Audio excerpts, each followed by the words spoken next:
तो मैं क्या कर रही हूँ कि पहले किसी एसिड का एग्जाम्पल ले रही हूँ। अब ये तुम बिल्कुल क्लियरली देख सकते हो और मैं आराम से ही बना रही हूँ। हर बच्चे को ये याद हो जाना चाहिए कि COOH एसिड ग्रुप है और इसमें सफिक्स के तौर पे ओइक एसिड लगता है और वैसे ज्यादातर बच्चों को पता भी होगा। इस कार्बन को भी हमने बीच में काउंट करना है।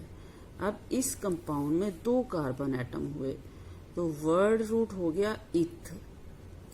यदि तुम स्ट्रक्चर बना के देखोगे तो तुम्हें सिंगल बॉन्ड ही दिखाई देगा। तो इथेन, ई मत लिखो क्योंकि इसके लिए हम लिखने वाले हैं ओइक एसिड और जिसमें ओ है वोवल है तो हम लिखेंगे इथेनोइक एसिड। बहुत ही सिंपल एग्जांपल लेके मैं चल रही हूँ क्योंकि एसिड ग्रुप 1 पोजीशन पे ही आता है, इसलिए 1 ना भी लिखो तो चलता है। मतलब मैं बिल्कुल इसी के ही एसिड डेरिवेटिव लेके चलूंगी। यदि तुम्हें फंक्शनल ग्रुप की पहचान हो गई तो तुम मुश्किल कंपाउंड्स भी कर लोगे।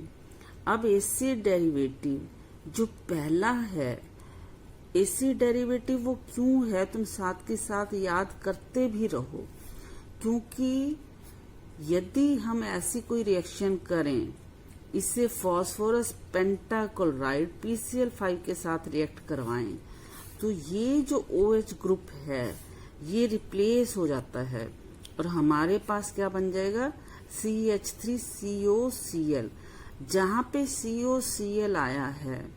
अब ये तुम्हें कीटोन से कंफ्यूज नहीं होना है, ये COCl एसिड डेरिवेटिव है, एसिड से बना है। और इसमें ये थोड़ी थोड़ी टिप्स याद रखते रहो कि हमने ओइक जो होगा इथेनोइक है जैसे, उसका IC हटा के उसकी जगह हमने IC की जगह YL कर देना है। तो अब ये 2 कार्बन एटम हैं तो तुम इथेनोइक एसिड लिखते 2 वाले कार्बन एटम के साथ तो IC काट के YL लगा दो, इट इज इथेनोइल क्लोराइड। अब मैं एक एसिड डेरिवेटिव जो तुम बच्चों को पता है ज्यादातर, दूसरा एक एग्जांपल ले रही हूं। एसिटिक एसिड के साथ हम रिएक्शन करवाते हैं इथेनॉल की। फॉर एग्जांपल मैं इथेनॉल को जान के उल्टा करके लिख रही हूं, ठीक है। और ये जो रिएक्शन है याद भी रख लो, कंसंट्रेटेड सल्फ्यूरिक एसिड की प्रेजेंस में हम करते हैं। 1-2 ड्रॉप्स हम उसकी डाल देते हैं तो यहां से वाटर निकल जाएगा और हमारे पास प्रोडक्ट जो बनेगा एसिड और अल्कोहल की रिएक्शन से, तुम बच्चों को पता होगा क्या बनता है, एस्टर। और अल्कोहल का ग्रुप इधर आ जाता है, ये CH3 था, ये गलत लिखा गया, तो CH3CO और ये वाला जो ग्रुप है ये तुम्हारा इस OH को रिप्लेस कर देता है, COC2H5। तो ये जो ग्रुप है ये एस्टर है। तो हमने ये कौन सा एसिड है, इतना जिसके साथ कार्बन रखा हुआ है, कार्बन लिखा हुआ है, वो एसिड ग्रुप है। ये इथेनोइक एसिड है तो यहां से ओइक IC काट के 8 लगाना है और ये नाम तुमने पहले लिख देना है, इट इज इथाइल इथेनोएट। अब मैं 2 एग्जाम्पल और लिख रही हूं। कई बार बच्चे कंफ्यूज होते हैं, जैसे कि मैंने क्या लिखा, ये देखो क्या लिखा है, बेंजोइक एसिड। ये तो तुम बच्चे पढ़ सकते हो, इट इज बेंजोइक एसिड। अब हमने क्या किया, मैंने 2 मतलब इससे तो नहीं ड्राइव किए, मैंने 2 कंपाउंड्स में और लिखती हूँ जो कि एस्टर ही हैं, लेकिन एक तो एस्टर मैंने ये लिखा और एक एस्टर मैंने ये लिखा। इसमें हम क्या करते हैं, C2H5C ओ। ये दोनों बच्चों को एक जैसे से दिखते हैं, लेकिन फर्क है, इसमें जो एसिड है वो बेंजोइक एसिड है, तो इसको हम लिखेंगे इथाइल बेंजोएट। कंफ्यूजन नहीं होनी चाहिए, इथाइल बेंजोएट। और ये हम क्या लिखेंगे, इसको देखो, ये एक्चुअली 3 कार्बन एटम वाला एसिड है, प्रोपेनोइक एसिड से बना हुआ है। और ये एक्चुअली क्या है, C6H5 फिनाइल ग्रुप है। जब ये ऑक्सीजन के साथ लगा हुआ है तो ये एसिड नहीं है, तो ये एक्चुअली इसका मतलब क्या है, phenyl propanoate. It is phenyl propanoate. अब ये तुम्हें एस्टर की जो हमने सुबह प्रैक्टिस की है उसकी रिवीजन के लिए हेल्प करेगा। ओके, वो है एसिड एनहाइड्राइड, एसिड एनहाइड्राइड।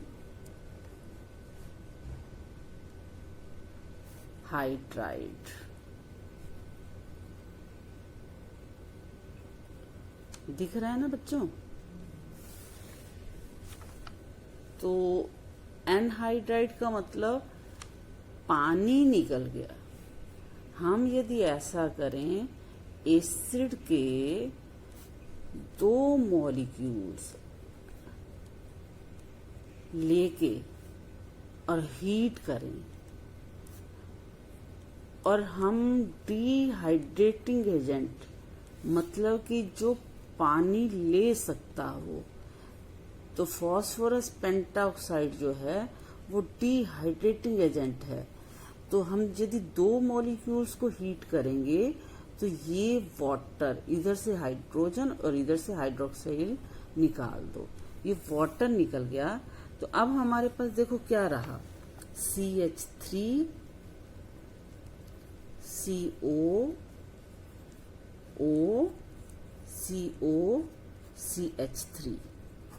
तो ध्यान से देखो एक बार तो बेटा, अब धीरे धीरे सेटिंग हो जाती है। तो ये इसका नाम अपने को देना है। तो ये क्या है, 2 कार्बन एटम, जैसे COO ये है एनहाइड्राइड ग्रुप। तो ये 2 कार्बन एटम वाले एसिड से बना है। ये भी उसी एसिड का दूसरा मॉलिक्यूल है और दोनों में से पानी निकला है। तो इसका नाम तुम क्या दे दोगे, इथेनोइक एनहाइड्राइड, इथेनोइक एनहाइड्राइड। और साथ के साथ चलो मैं बोलने वाली थी तो बता भी देती हूँ, ये जो इथेनोइक है, मिथेनोइक है, ये तुम्हारे IUPAC नेम है। तो अब ये भी तुम्हें पता है कि एसिटिक एसिड, 2 कार्बन एटम वाले एसिड का कॉमन नेम एसिटिक एसिड होता है। तो ये एसिटिक एनहाइड्राइड भी तुम कह सकते हो। अब डिपेंड करता है कि वो तुमसे यदि नोमेनक्लेचर में IUPAC नेम पूछते हैं तो तुम्हें एथेनोइक एनहाइड्राइड देना है, और यदि कॉमन नेम पूछते हैं तो तुम्हें एसिटिक एनहाइड्राइड देना है। ये 2 कार्बन एटम वाले एसिड से बना है। तुम्हें ये याद रखना है कि जब वाटर मॉलिक्यूल निकल गया है तब ये हमारा इथेनोइक एनहाइड्राइड बना है। तो अभी मैं कोई मुश्किल एग्जांपल ले ही नहीं रही, सिर्फ इथेनोइक एसिड के डेरिवेटिव्स ले रही हूँ ताकि तुम्हें सिर्फ फंक्शनल ग्रुप की पहचान रहे। तो अब मैं आगे नेक्स्ट जो ग्रुप लूंगी, चौथा एसिड डेरिवेटिव। तुमने क्या कर लिया है, एसिड हैलाइड, तुमने क्या कर लिया है एस्टर, और तुमने क्या कर लिया एसिटिक, मतलब कि एनहाइड्राइड ग्रुप। अब चौथा एसिड डेरिवेटिव हम इसके बात करेंगे। अच्छा, अब तुम बच्चे देखो, मैं नेक्स्ट जो तुम्हें करवाने वाली हूँ, एमाइड ग्रुप करवाने वाली हूँ। एसिड एमाइड बोल रही हूँ मैं। एमाइड अब तक वैसे भी हो सकता है तुम्हारे दिमाग में आ गया हो, CONH2। कोई भी बच्चा इसे एमीन से कंफ्यूज नहीं करेगा। एमीन में CO ग्रुप नहीं होता, इसमें CO ग्रुप बिल्कुल नाइट्रोजन के साथ लगा हुआ होता है, तो ये अमाइड ग्रुप है। फिर एक दो एग्जांपल लूंगी जिससे तुम्हारा कंसेप्ट और स्ट्रॉन्ग होगा। तो यदि हम कोई एसिड लेते हैं और उसकी अमोनिया के साथ रिएक्शन करवाते हैं, तो अब हुआ क्या, OH ग्रुप यहां से जा रहा है और H ग्रुप यहां से जा रहा है। तो अब तुम्हारे पास क्या हो गया, प्रोडक्ट तुम्हारा क्या बना, CH3CO, NH2, ये 2H लगा दिए, वाटर चला गया, तो ये तुम्हारा एमाइड बन जाता है। एमाइड तुम्हारा कब बनता है, जब तुम एसिड की रिएक्शन अमोनिया से कराते हो, तब तुम्हारा एमाइड बनता है। तो अब इसका नाम तो बहुत ही आसान है, 2 कार्बन एटम हैं, तो इथेन एमाइड, इथेन समझो, और एमाइड इथेनामाइड। इसी तरीके से आगे तुम प्रोपेनामाइड वगैरह कर सकोगे। तो अब मैं एक दो एग्जांपल और लेती हूँ, क्योंकि मैंने देखा है कि अमाइड में बच्चे कंफ्यूज कहाँ पे होते हैं। अब यदि तुम्हें एक बार को मैं अमीन ग्रुप भी करवा देती हूँ, CH3NH2 दिया हुआ है, तो अब तुम्हें कंफ्यूज होने की जरूरत नहीं है। इसमें CO ग्रुप नहीं है, ये NH2 है। अमोनिया का एक हाइड्रोजन हटके और उसकी जगह अल्काइल ग्रुप लग गया हुआ है। तो पहली बात तो ये मान के चलो कि ये एमीन है, और जिसमें एक ही अल्काइल ग्रुप लगा हुआ है तो वो प्राइमरी एमीन होता है। तो अब इसमें भी नाम आसान है, एक मीथेन का एक हाइड्रोजन हटके NH2 लग गया, तो ये क्या बन गया तुम्हारा, मीथेन एमीन। तो ये जो एमीन ग्रुप है ये अलग है, और ये जो तुम्हारा अमाइड ग्रुप तुमने लिखा था इथेनामाइड, ये अलग है। इथेनामाइड में CONH2 है और एमीन में NH2 है। अब मैं एक एग्जांपल और लेती हूँ ताकि तुम्हारी कंफ्यूजन बिल्कुल कभी रहे ना। अब यदि CH3CO CH2 और NH2 लगा हुआ है, तो अब इसमें CO भी है और NH2 भी है, लेकिन ये अमाइड नहीं है। अमाइड में एकदम CO NH2 के साथ लगा हुआ होगा। इसका मतलब इसमें एक्चुअली क्या है, इसमें एक्चुअली 2 फंक्शनल ग्रुप हैं, एमीन फंक्शनल ग्रुप है एंड कीटोन फंक्शनल ग्रुप है। और फिर याद रखो, यदि 2 फंक्शनल ग्रुप हैं, आज वो प्रायोरिटी ऑर्डर याद कर लेना, तो हम कीटोन को इम्पोर्टेंस ज्यादा देंगे। अब कीटोन को मेन फंक्शनल ग्रुप मानेंगे तो NH2 को हम सब्स्टिट्यूएंट मानेंगे, और जब हम इसे सब्स्टिट्यूएंट मानेंगे तो इसे फिर हम एमीन नहीं कहेंगे। जैसे OH ग्रुप को हम हाइड्रोक्सी बोलते हैं, इसे हम एमीनो बोलेंगे। तो अब तुम नंबरिंग करो, देखो इसका नाम क्या हो जाएगा, 1 2 3। तो इसका मतलब ये एक्चुअली प्रोपेनोन है, और प्रोपेनोन और उसकी 1 पोजीशन पे तुम्हारा क्या लगा हुआ है, एमीन ग्रुप। तो 1 एमीनो प्रोपेन 2 ओन, ऐसे तुम कर सकते हो यार। अब हम पढ़ रहे हैं एमीन्स। एमीन्स होते हैं 3 टाइप के, primary amines, secondary amines and tertiary amines. Ammonia molecule तुम सबको पता है, 3 हाइड्रोजन्स हो जाते हैं, और हम इसका अमोनिया का फॉर्मूला क्या लिख देते हैं, NH3। अब यदि नेमिंग हम बाद में करेंगे, पहले तुम प्राइमरी सेकेंडरी टर्शियरी एमीन्स होते क्या हैं ये समझो। यदि अमोनिया का एक हाइड्रोजन अल्काइल ग्रुप से रिप्लेस हो जाता है, समझो NH2 ग्रुप अल्काइल ग्रुप के साथ लगा हुआ है, तो ये होता है प्राइमरी एमीन। यदि ऐसा है कि अमोनिया के 2 हाइड्रोजन अल्काइल ग्रुप से रिप्लेस हो जाते हैं और सिर्फ एक NH ग्रुप है समझो, तो ये क्या है, सेकेंडरी अमीन।